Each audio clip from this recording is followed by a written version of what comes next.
departments have a difficult time budgeting in the absence of knowing what the state budget is and how much money they're going to get. But all of those speak to how real the June 1 deadline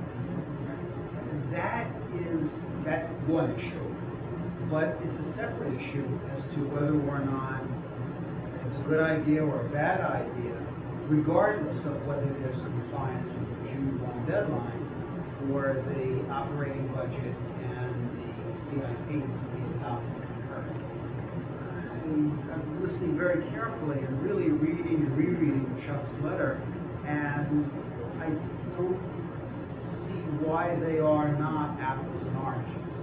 Just because there are reasons why the June deadline has not been met at various times historically, whether it's difficulty in negotiations, whether it's the absence of a definitive state budget, whatever it may be, doesn't, at least in my mind, speak to the wisdom or lack of wisdom of making concurrent the adoption of the CIP and the capital budget. I guess what I would like to know is, in your experience, has the capital budget been from either side, whether the city council or the mayor, used as a tool to bludgeon the other side? In other words, does somebody hold or withhold to say they can take action or not take action as a negotiating ploy?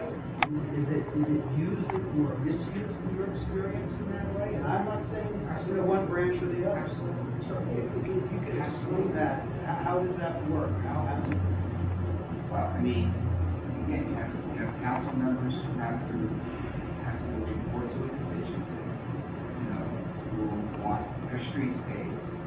You have unions who want new fire trucks, new police cars. You have certain things we can't control, like the Bronx River $50 million remediation. We have to do that. Then the other point is we have the Board of Ed. We know we have buildings for that would be a good revision. Separate the Board of Ed CIP from the city side of the CIP, because that tends to be a little bit left. Those CIPs are much more obvious and less political. But I mean, all the it's no secret that I got blamed last year for opening up, and this year I'm getting blamed again for opening up. When in reality, I'm probably the one that was ready to vote on the CIP. If that's what you're referring to. Steve. No, I wasn't actually. Okay. I'm not. The funny thing is that in terms of your question. don't. I'm of all of the people that are here, I am by far the least political in terms of.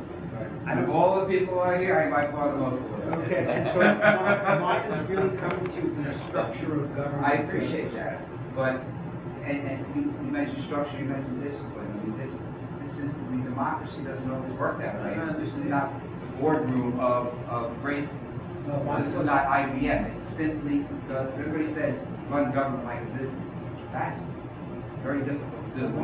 My question was directed to you, which is, forgetting about any individual dispute, to what extent does linking the deadline foster linking the adoption of the deadline, linking the adoption of the deadline? To what extent does it foster conflict, or to what extent does it foster a greater likelihood of the two branches working together? That's what I'm trying to understand structurally.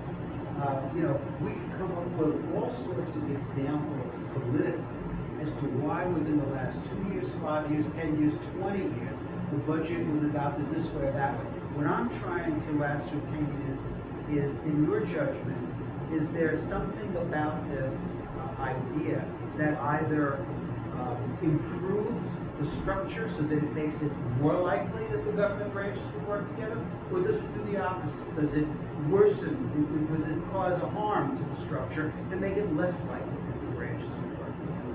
And that's, I think, what really gets to the heart of it, because this commission historically, to tell you the truth, has not been inclined to make decisions based on wherever the political winds blow. This year, last year, 2 years ago, 3 years from now, because those winds change from time to time. I'm much more focused on, and I tend to give my advice based on what we think. Hopefully we make a proper is what's best for the structure of the city government. So regardless of whether it's a Democratic mayor or Republican mayor, who's ever in charge of the council, assuming that they're going to be from opposite parties or opposite philosophical perspectives, does this proposal help the process or hurt it? Now, Chuck says it hurts it.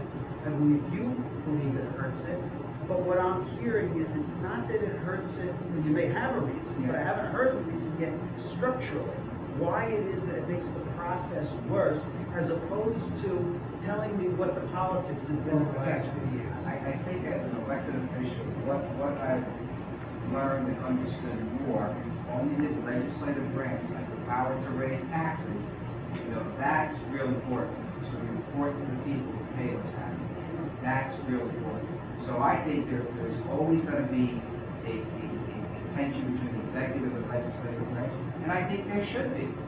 I absolutely think there should be, because we're the protectors of the money. The executive branch is the spenders of the money, so to speak. But that's the way the charter is written. We have a strong form of government, and we should have a legislative branch, and we have one now, you know, that actually pays attention, which may not always be the case, but actually is concerned about that taxpayer money, that debt service. So when we saw the debt service, and this is maybe recent, I don't even know if there was a lot of discussion in previous years about CIPs in the city. I don't know if it was a difficult sell, if you will, for previous mayors. Well, some of this is also, now once you got out from under financial control. Yeah. So, I mean, you know, there are other histories in the city that render some of this stuff. I mean, I think at the end of the day, last year we came up with a good CIP, which was, but it took us a long time to do it. You know, this year, but that's okay. There's nothing wrong with it happening at a later date. I don't know why. We're not. What difference did it make that it happened June 20th? Well, because it happened, well, it actually happened sometime in December, I think, last year. But why would we, because we had less of a CIP. That's why I think it was good. You know, we did not settle. You know, I'm afraid, I guess the downside, I'm afraid that you're going to get, and again, I'm not going to be one of them. I'm not going to be on the city council ever again in my lifetime. So I'm afraid that you're going to get 5 council members, you know, that quickly pass a CIP that might be $90 million plus $100 million. This is going to be dead to taxpayers in years to come. That's what I'm afraid of. I think, let me say something else to you. We get the, well, I think a lot of this is misunderstood by the public and by other people. We get the budget on April 15th. The mayor proposes it. It was right in this room to get the vote. You know, then of course, you know, we have to read it. Hopefully, we won't read it. We review it. You know, and then we start our meetings, our budget hearings with every commissioner and deputies. We really do a lot of work on that. And what I've noticed, and maybe this goes to structure, you know, the CIP tends to be separate, you know, separate, at least in my 4 years experience in the city budgets, separate conversations from the operating budget. Now maybe that's a problem, and maybe that should be worked out between the 2 branches of the government, but to force the city council, you know, to do it on June 1st, I think could have a negative effect. I think, I would hate to see. Here's what I was. Because it's so much different. No, it's so much understand. easier to see the, you know, 600 police officers, 450 firefighters. Let me to see that. Let me tell you what I was thinking. That if I were city council.